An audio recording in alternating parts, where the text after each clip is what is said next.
Robert Abrams, the Wizard of Wood, and here we are with another video.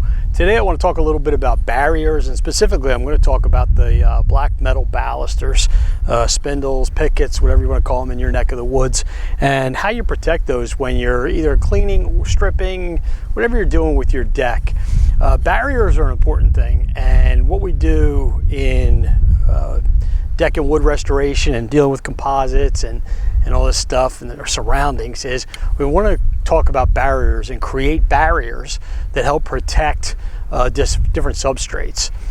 This video really is going to be about the black balusters, but barriers can be for anything. So we're not allowed to get bleach on a composite deck because it could void the warranty.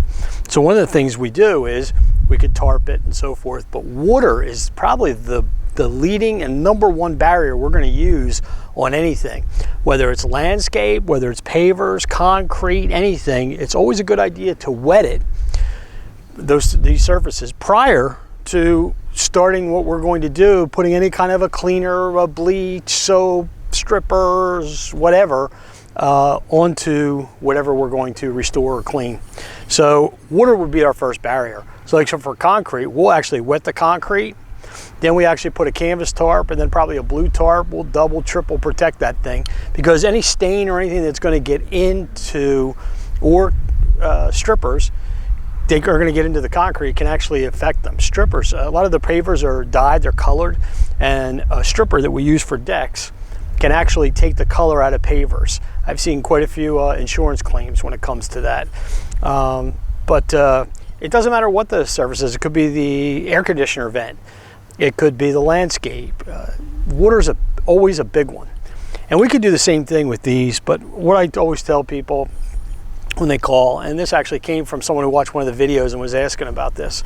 A lot of the black metal balusters are pretty popular today, whether it involves a wood deck with the railings, because all the work is in the railings when it comes to staining in the future. So what happens is people will put something along these lines. It doesn't have to be white, it could be a tan, it could be whatever, but the balusters, the black balusters, either powder coated or however they're done with the black metal, the black paint, they can deteriorate over time. They also oxidize just like anything else, and as they get a little bit longer in life or whatever, we don't want to affect that. We don't want to put stripper on it to begin with. Now when we're putting stripper on a deck and we're stripping off a stain and we're worried about the wood on the floor, or sometimes you'll see this with pressure treated pine or even cedar, top and bottom rails, and they have to be done. And how are we going to clean that? Or how are we going to strip that off when we have to strip off stain? A lot of times what happens is people will say, oh, you take it apart, you take it down, what do you do? If you take the railings down and then try to put them back together, I feel like they never go back right the same way the second time.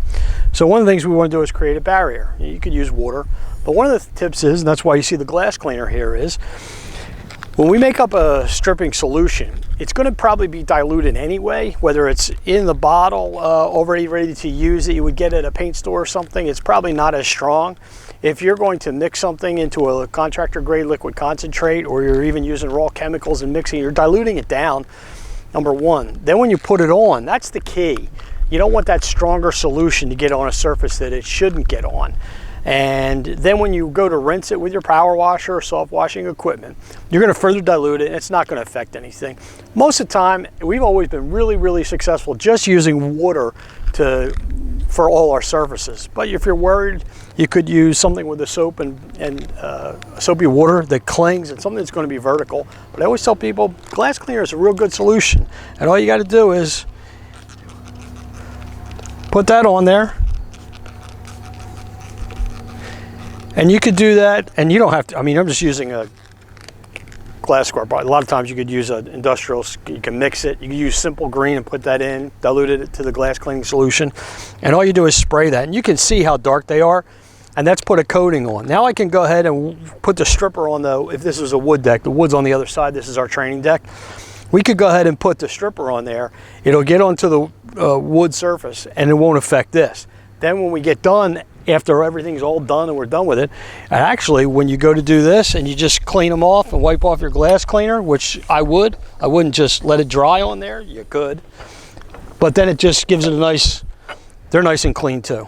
So that is what we do with the black balusters. If you're a homeowner and you're worried about it, if you're a contractor, you might try something a little bit more industrial as far as getting the spray on there. But if you're home, just a glass cleaner, that creates that barrier. Stripper won't affect it. When you go to put it on, if some gets on it, you go to rinse it off, it dilutes it further down, you're good to go. You don't have to take your railings apart, put glass cleaner or barrier on your black balusters, you're good to go, and on any other surface as well. I'm Everett Abrams, the Wizard of Wood. Thank you for watching this video on the black balusters and setting up barriers when you're applying your solutions.